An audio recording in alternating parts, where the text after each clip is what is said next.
Now that you've found UBN Radio and discovered our quality talk shows, it's time to spread the word to friends, family, and the universe. 24 hours of music and talk. Radio without limits. That's why people keep coming back for more. That's ubnradio.com.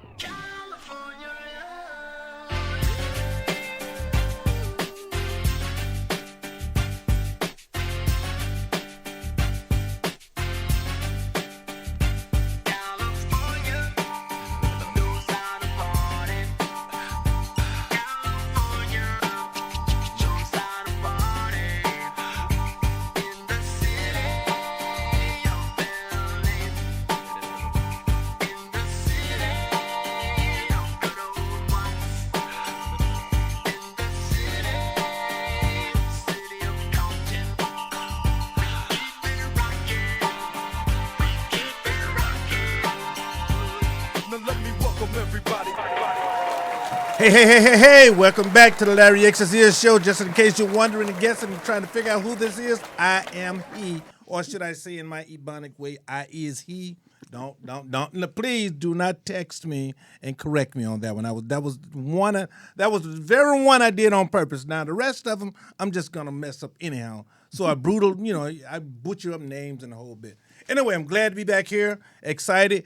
Thanks for that. Last week, I got a lot of emails and phone calls. Not a lot of phone calls. Let me take that back. I get emails and text messages and stuff. And I appreciate you guys last week for supporting us on the show that we had with the young man on. And so much to talk about. You know how quick this hour go.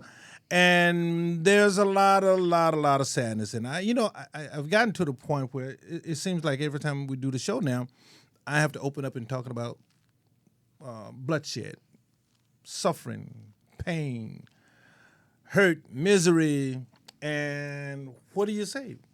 That's what the world is doing right now, And right now, in my heart, my prayers goes out to the people of Paris, France, and the suicide bombings and the terrorist attack that happened over there.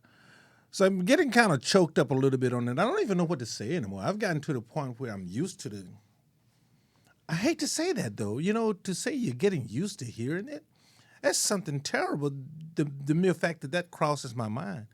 But in the fact of the matter is, we're having so much. What's going on in this world today?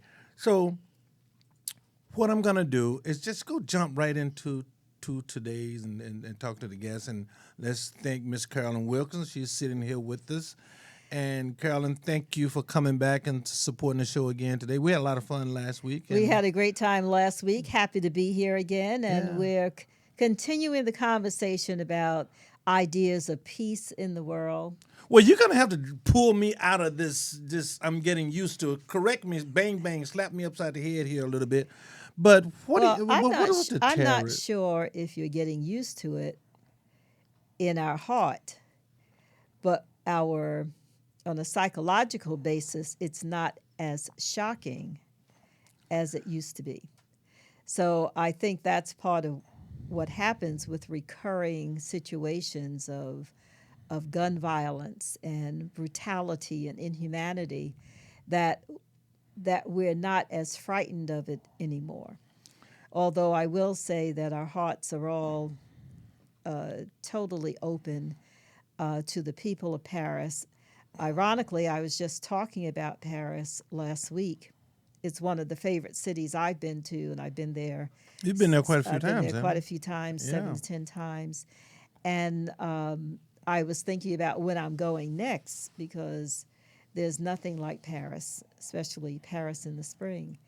And to have that come up with the situation of the bombing was one thing, but what I was really encouraged by was the spirit of the people who said, this is not going to make us stop who we are. Well, you can't afford to live in fear. Yes. I mean, and that's what the word terrorist is all about. I mean, that's what it's all about, to terrorize you, to get you to the point where you're paralyzed, that you can't live your life. And we can't let that win. You just can't let that win. And one of the things that got me kind of a little bit emotional today. I hear another cop killed another African American young man that was handcuffed. Yes. Shot him and said that he was trying to take a gun from a cop with handcuffs. I mean, how much more killings do we have to And there's endure also before? a cop who was killed sitting in the police station here in California. That's right. And so our hearts are out let to me say this to that those of us, officer, yes. that my heart goes out to the family and the friends in the police department. That it's just innocent people dying in this pathway. That this. I know that is not new, but because of technology and because of the cell phones and you know the bit, and now information is more ready. Yes. I mean, it's just instant information right now. But And you know what's really unfortunate to me is there is some conversation on this, but there's more conversation about a well-known actor who has just said that he is HIV positive. yes, And all the talk shows are spending all their time talking about that and the people he may have been with. And yet there are people who have left the planet because of this terrorism. And the conversation isn't going there. So I am more saddened by that. That yeah. we're not. So in other words, you're saying the media is not standing up and reporting real news. They jumped immediately to something that's more salacious, that's sexual, the word I'm looking for. intriguing, that captures headlines.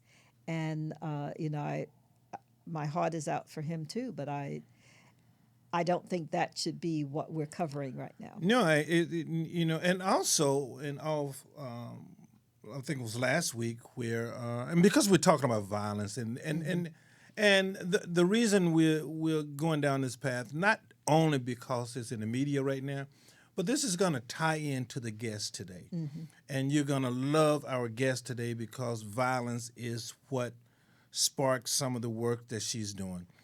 And and for instance, last week, I think it was a 7-year-old girl at a high school football game in Kentucky, and her parents looked away for 30 minutes, and someone took her and murdered her.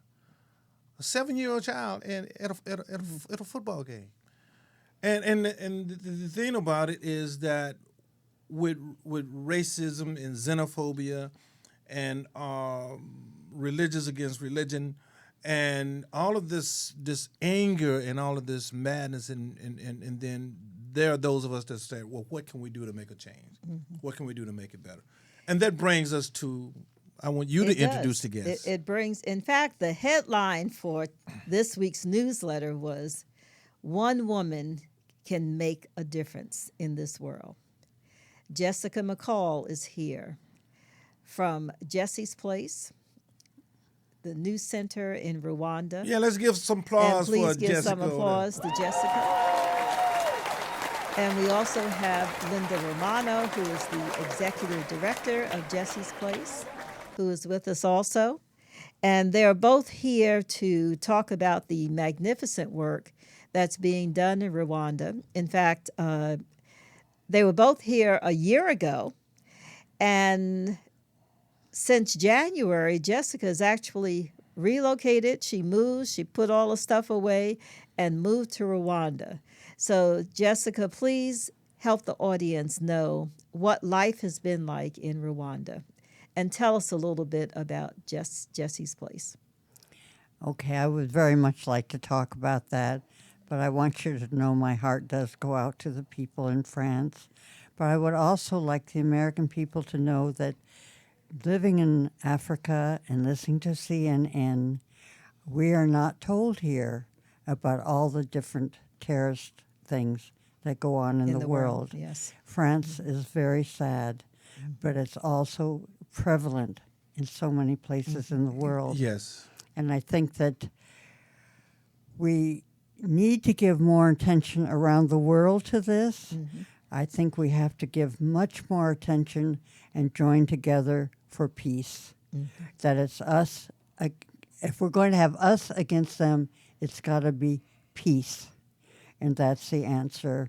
and we don't gather enough together, I Yes. don't think, to create enough energy that this kind of thing cannot exist in our world.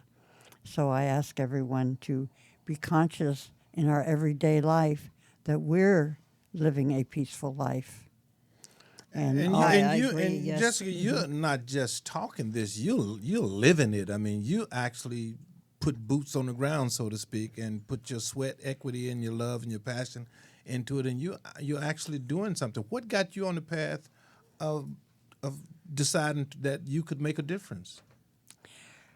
Well, I never thought much about making a difference in that sense of just wanting to make a difference every second of the day of my life, starting when I was very young as a child. And some of the things I feel badly about is when I was about 9 years old, I lived with a couple of doors down. It was sort of in the country. And a couple of doors down lived some Latino children. And so we were going to I was going to Covina to go swimming in the pool. And I said, you come with me. And they said, we can't. They won't let us in. I said, oh, no, they'll let you in. I said, no, they won't. I said, yes, they will. So we get there, and they wouldn't let them in. And I talked to the people there. I called the manager out. I couldn't believe it, you know. And I went in the pool, and then I saw their little faces outside staring at me. I say little faces. We're all little. And so I got out of the pool and went outside, and we played on the things outside. But I thought, if it happened nowadays with young people, I would have marched. You know, I would have called, let's get around this pool and say, you can't do that. Maybe people weren't ready to hear that in those days anyway. But little things like that kind of stayed with me through my life that I wanted to live in my everyday life as being the person who said, you know, this is wrong. Let's do it a different way. Tell the audience what is Jess's place doing in Rwanda? Okay. Well, I went to Rwanda and to visit a woman named Mrs. Carr, and who I had seen on television, a gentleman named Frederick, who you had on the program last year. And so it was the last day I was going to be there. I went to visit Mrs. Carr and also to meet Frederick. And we were in the park, and I was in the park. It was the last day there. It was kind of rainy, but Frederick wanted me to come and meet some of his friends, all of which had various degrees of what we might call disability. Some from the genocide. And so Frederick kept saying, let's go pray. And I thought, Sunday, he wants to go and pray, you know, with his friends. But he wanted to show me how they play volleyball. They were going to play. He was going to play. And so one man, he was so cute, he kept hitting the ball and he would fall over, but they play quite well, and Frederick plays very well. And there was a man there who had been shot in the head during the genocide. And he turned to me, and some of you who know Agape Church, this is very agape. He said, I want to thank you for all you're going to do for us. And I said, well, do you want to have a center, Frederick? And he said, yes. And I had no intention, I always wanted to work with an orphanage. I had no intention of having a center. It just came out. And he said yes, and I said, do you want Zachary to be part of it? He was teaching English at the Mrs. Carr's orphanage. He said yes, and I said okay. I left, and they got a little room about the size of a garage, hardly any floor, no electricity, no bathroom. And I got money and sent for tables and chairs, and we started this center for people who were disabled, but what is the saying? having a disability does not mean you have an inability. Yes. And so Well, that you know, for the sake of the show, now, many of you don't know who she's talking about when she said Frederick. Frederick. We have a picture of Frederick, actually. Do we have a picture of We Frederick? have a picture of Jessica with Frederick and Frederick Zachary. had both of his hands cut off. One hand. both. Yes. Both hands cut off during the Rwanda genocide. Am I correct? Right, correct. And Frederick was here, and he has a wonderful book out. And thanks to you, that I was blessed enough to meet both of you, and through Carolyn. And so just to let the people know a little bit about Frederick. And Thank you. And we put this picture up. Oh, Yes. great. So that's how it kind of got started in this little tiny building. And Frederick is very interesting. They're very disciplined and strict, more than I am. It was like people came and they wanted food and they wanted clothes, and they go, nope, you have to come and learn something. You have to become independent. The whole thing is, you have abilities, use them, and we're going to help you do that. So you when you're talking about the physical disabilities that these young people have, you're talking about amputations of hands, arms, legs, Blindness. deafness. And what percentage of that came out of the war, would you say? There is quite a lot that came out of the war, especially at that time. The streets were kind of filled with people with these types of problems. Now,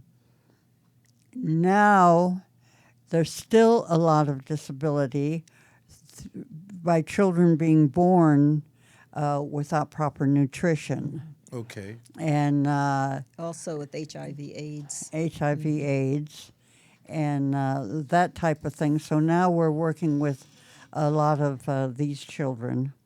At our new center, we opened a new center. We had the Ubunwe Center, which grew from this garage into a place now where I would say maybe about 600 people come a day.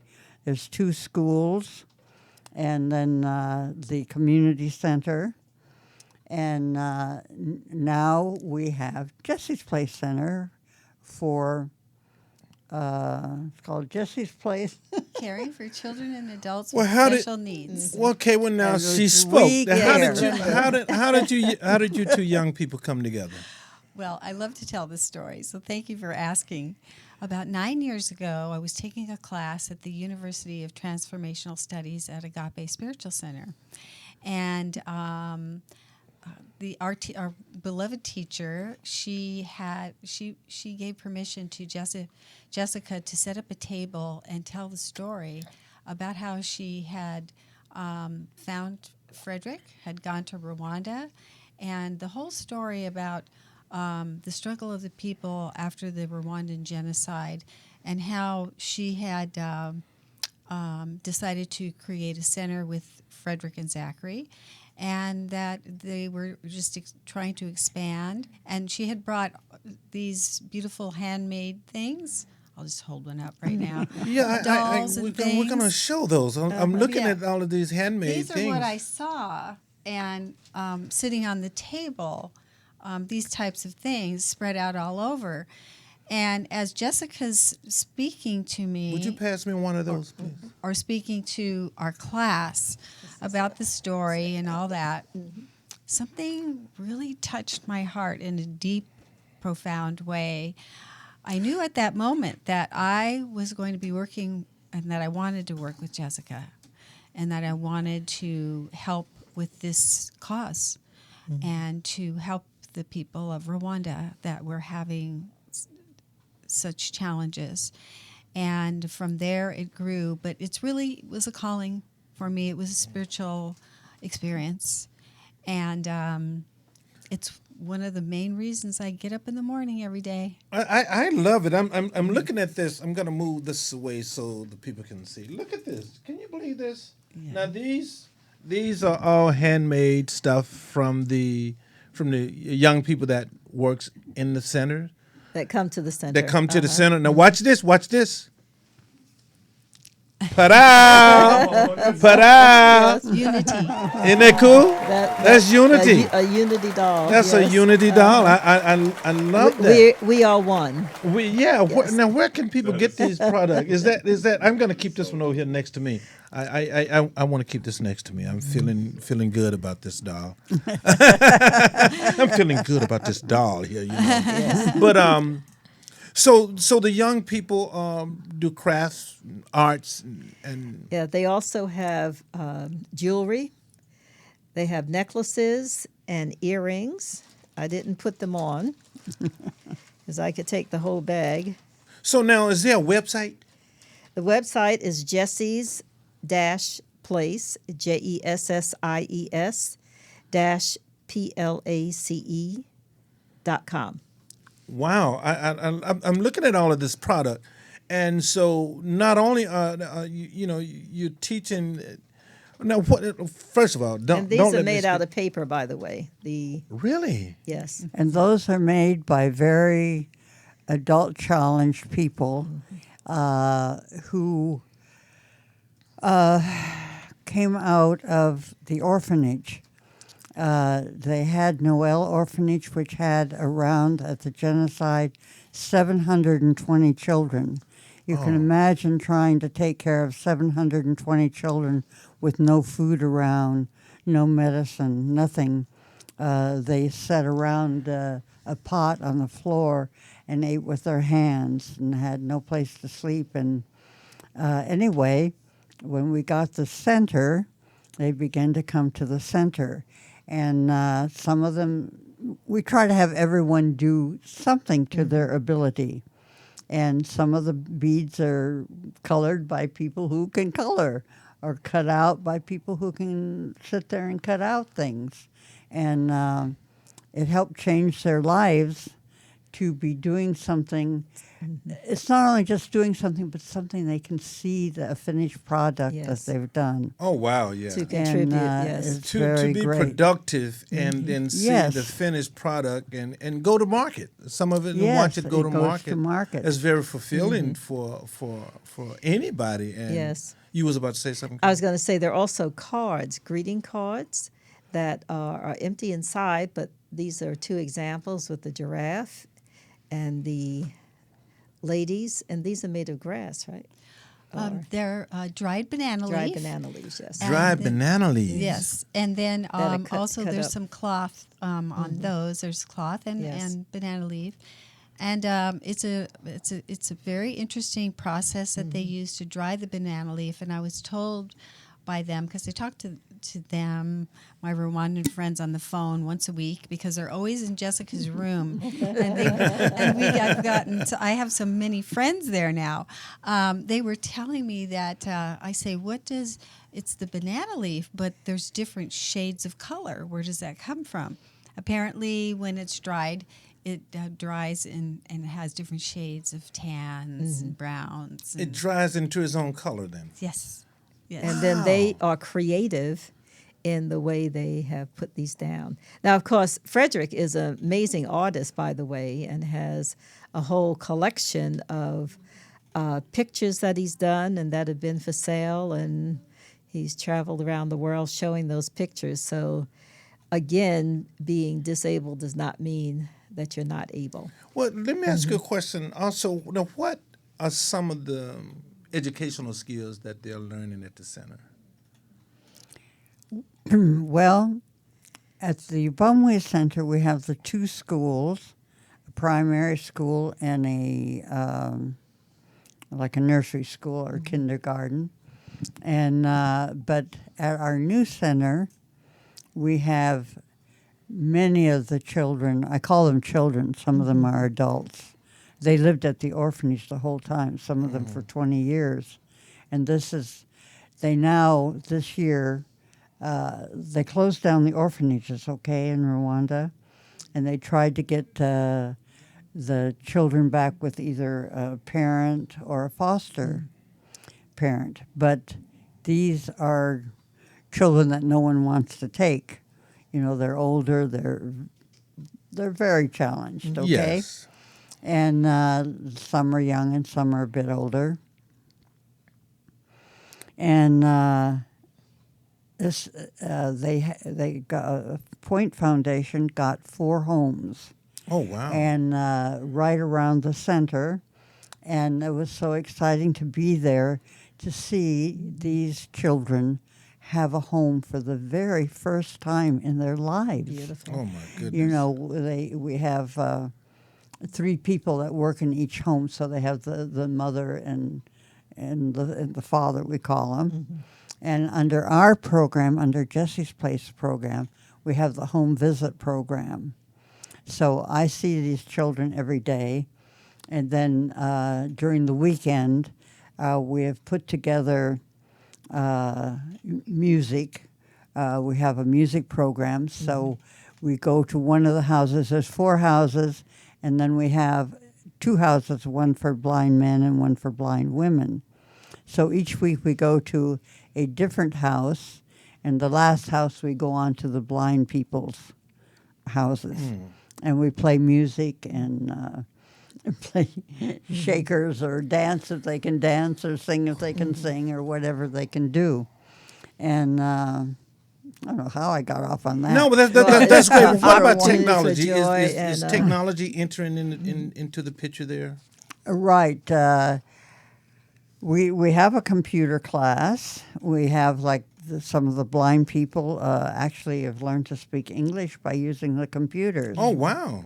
Yes, but we don't have a lot of technology. I have to say we just opened our center July 4th of this year. Oh, beautiful. And we're still gathering equipment, simple equipment like an exam table or The basics. the basics Yes. for a center like that. And also, Linda, can you tell us about the program for the deaf? Yes, there are a group of deaf young men and women. I don't think there's any children. I think they're all now. This is the program that has to do with the Jessie's Place New Center, and so we have a teacher that actually is helping, a music teacher that's helping them learn to do sign language, while the blind are using percussion instruments. We have a call. Take it. It seems that we have a call. Our I records hate to cut indicate you that off. you have not optimized your Google business listing. Oh, okay. But I'm sorry about that. Anyway, go right ahead. Sure. Okay. So there's a music program going on, basically, and so the deaf group is sign languaging during the music to the lyrics, and then the blind group are playing percussion instruments, and they're all dancing. Oh, wow. And singing the blind And we people sing. we actually have a recording of that. You have a visual of that? We do, that we can let our viewers see right Job now. is we have that. I'm I talking remember to the it's engineer. just starting. We just started this program, so we're at the very beginning of the rehearsals. Oh, but, that's what we're building into is. Zachary said to me, "Well, what are you going to do with this group?" And I said, "Well, they're going to perform for the president, of course." Well, why don't we take a look at that? We're going to take a look at this video about it was the deaf and the blind that is working in a musical program project. Okay, well, let's do that.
I was just saying off the air, I'm trying to, get myself involved here somewhere, but I'm in both the music industry and sign language, so that is fascinating. I think it's going to be a wonderful program. I want you to know at both centers, it's difficult to tell who can hear and who can't because they start learning in the preschool. They learn English, Kinyarwanda, Swahili. They learn sign language, and very often the teachers know sign language, and it's used very prevalently there. And I remember one day specifically, this little boy comes running up to me. He came up to about my waist, and he's just looking up at me like I'm just someone really precious. And And you are. And I am. And so is he, and I'm talking to him, and he's just, going right along with me. He's just listening away. And he runs off, and the person standing next to me says, he's deaf, don't you? Wow. It's like you don't know who's deaf, who hears. It's all the same there. And it's really beautiful. The teachers, you go along and you see a whole group of people speaking in sign language, and some of them can hear, and some of them can't hear, but they're all together. Oh, well, go ahead. I'm sorry, you were about to say something. I'm just choked up, but I'm also feeling the love that is shown by not having the distinction, and by everyone taking the time to learn sign language. I just think that's beautiful. Yes, there's very little distinction between the people have disabilities and who have not, because we don't have disabilities there. I've been communicating with sign language for some time now. I've been into the deaf community, and I've never seen a community that melts together like that. The deaf and the blind community and the hearing. I mean, that's an absolutely remarkable. That's an example of what human beings can do. It's an example. And when we look at all of the tragedies that is happening out here in the world, all of the xenophobia, all of the racism, and now the 800-pound gorilla in the room, I have to just thank you. I mean, how does two lovely white ladies end up in Africa helping this? I'm sick. I know. But I just know that sits on the tongue of a lot of people. And I just want to say, you are, the both of you, are an example of how color lines can blur, how they can melt away. You can see it, but still be so compassionate. I think one of the biggest problems with what I see, this is just me, is that if I, Larry, see a Muslim child hurting and I don't hurt, then there's something wrong with Larry. If I see a white kid, 7 years old, that is murdered at a football game and I don't hurt, then there's something wrong with Larry. And I see that you see hurt in others and you hurt, and therefore you act and bring about love to at least bring something to the table that you can do to start the healing process. And I just want to thank you for that. I want to thank her. And I also know that what Jessica and Linda both bring is that they don't see the disability. They see the child of beauty. They see a child of God. They see a child of creativity. And that's how they receive them, just with open arms and open hearts. And children, that's what children feel, your vibration. And your vibration has carried you through all of this. Well, it's a wonderful experience. I've been thinking about it today, different ways of thinking about giving and service and so forth. And I decided I'm an addictive personality. I am addicted to love and hugs. And I will tell you, I'm missing Wait a minute, them say here. that again. You're addicted to love and hugs. Oh my goodness, I'm addicted to love and hugs. I like that. And you don't get as many here as you need. Well, this is true. That's true. And I am used to waking up in the morning to a hug from the first person I see. I'm used to walking to the center and 25 little children coming over and hugging me and kissing. The neighbors coming out in the street, the little kids come to see me. The challenged adults, some of them, I have to tell you, are very funny. It might be sick for people listening, but it's pretty funny. It's like watching Laurel and Hardy all the time, you know. When we give our little concerts on Sundays, we have Fanta, cookies, and I give 1 or 2 pieces of candy. And so some of them know I carry a little candy in my purse because everyone needs a little sweetness, right? Yes. So there's Kameni, and he likes to bop people. You know, they'll walk by and he gives a big bop, you know, quick bop. And so, but in the morning when he comes up to me, it's a little bit like Frankenstein. He walks up to you like this, and he has a big smile and usually gives you a big hug. And sometimes he's walking towards me, and I'm walking towards him, and he's smiling. And I say, "Good morning," and he looks at me, and he points down to my purse for the candy. I love that. So they just tickle me sometimes. But you know, when you describe the world that you live in there, that is fascinating because I can see now that it has to be a part of your body has to be starving now because you don't get those hugs. When you used to getting loving hugs in the morning, in the afternoon, and in the evening, in the afternoon, and at night. I mean, that has to be that's a precious thing. Mm-hmm. Jessica, Linda, I apologize. Everybody know I'm terrible with names, but you know, but Linda, you was about to say something. I was on that same note. I've gotten to know some of the Rwandan young men and women by talking with them on the telephone. And I became very fascinated with this one young man and what he's doing. His name is Luke, and Jessica's been telling me about him before I started talking with him on the phone, about how he watches over her. He's been in his early 20s, or might be 20 years old. 22. He lived in the orphanage his whole life. He was on his mother's back during the genocide, and she was shot, and somebody found him and took him to the orphanage. So he was raised there. But he doesn't have any physical or mental challenges. So what I know about Luke is that he has a heart of gold, because what he's decided to do with his life is to volunteer and take care of all of his friends that he grew up with that are young adults, and he volunteers at the center 8 hours a day, and he's a caretaker for them. He watches over them. Those are his friends. Those are his family that he grew up with.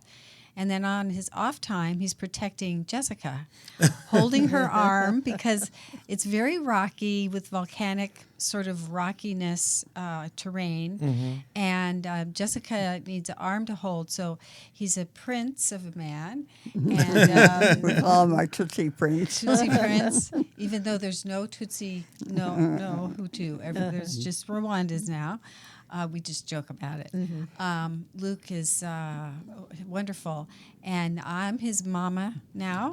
And Jessica, though, is the mama and the grandmother of Africa. Oh wow, that is a beautiful story. Yes. You know? Yes, and he goes, and after everyone goes home, after he's been with them all day, usually at night we go to one of the houses and help feed our what we call children.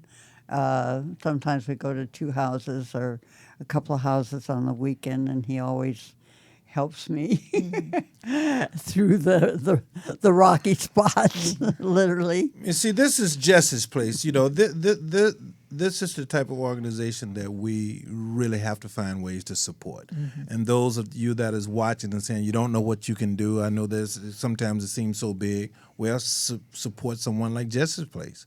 Thank you. Because I just really appreciate the work that you're doing. You know, and I'd like to tell you about some of our miracles. Please. There was a young man named Jojo, and at the orphanage he could walk with 2 canes or those 2 crutches on his arms, and he became very ill, and he didn't walk anymore or talk anymore. So last year when I was there, he just sat in a wheelchair, and you stared ahead for hours. You could say hello to him, and he would after a couple minutes say hello back.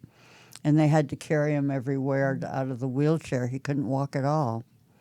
He came to our center 2 to our Jessie's Place Center. He was at the Ubunwe before, but now he's at our center. And they started working with him just since July. Because I used to go and one time I put my hand out to shake his hand, and we shook hands, and then he just left his hand there. Okay, now after being at the center just since July, started exercising, then he stood up, then he was walking with someone behind him with a walker. He's now walking with crutches. When we play music, he sits on the side of the bed. Oh, wow. He plays his tambourine. He sings. I talked to him on the telephone the other day. It might be the first time he ever talked on the telephone. He could speak quite clearly. And so we have miracles like that. We have miracles every day. Oh my goodness! Every day. Because the spirit, you're mending broken spirits. Things that we can do there that you can't do here, okay?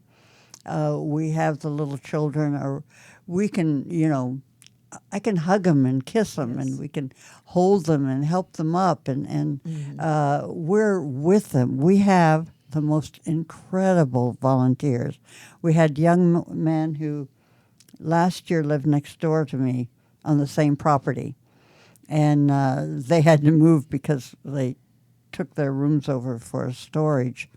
And so he came, and he was out of school, and he says, I want to volunteer. I want to help you. So he came, and he volunteered every day. He sort of sat around because he didn't know what to do, but as soon as someone told him how he could help, he's the one that actually got JoJo walking.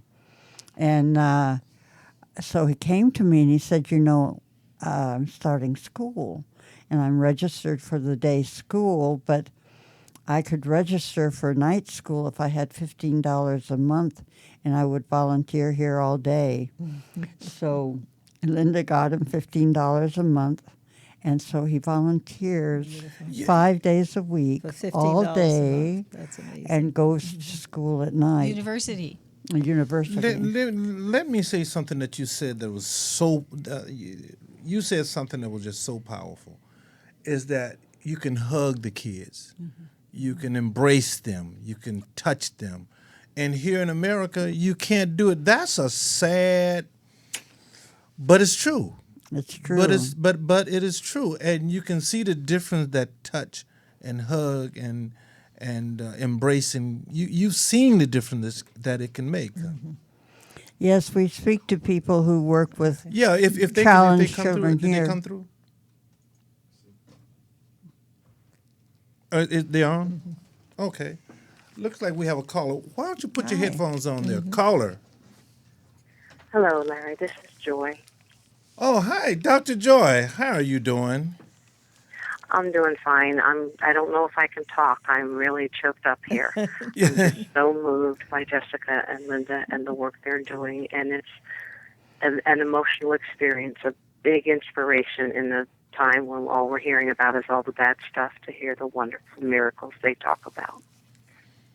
Well, thank you so much Thank for you. calling. And for the sake of time, what do you think about what she said? That when I just brought up the fact that she said that she can hug, she can touch, and even the fact that she said she's not getting enough hugs here in America. So her world is get up in the morning, there's a hug. When she walk through her day, there's a hug, and before she go to bed at night, there's a hug. I think it's a wonderful way to live, and I think she's setting a wonderful example of what we should be doing more of here. And if we did more of it, we'd have a lot less bombings and terrorism.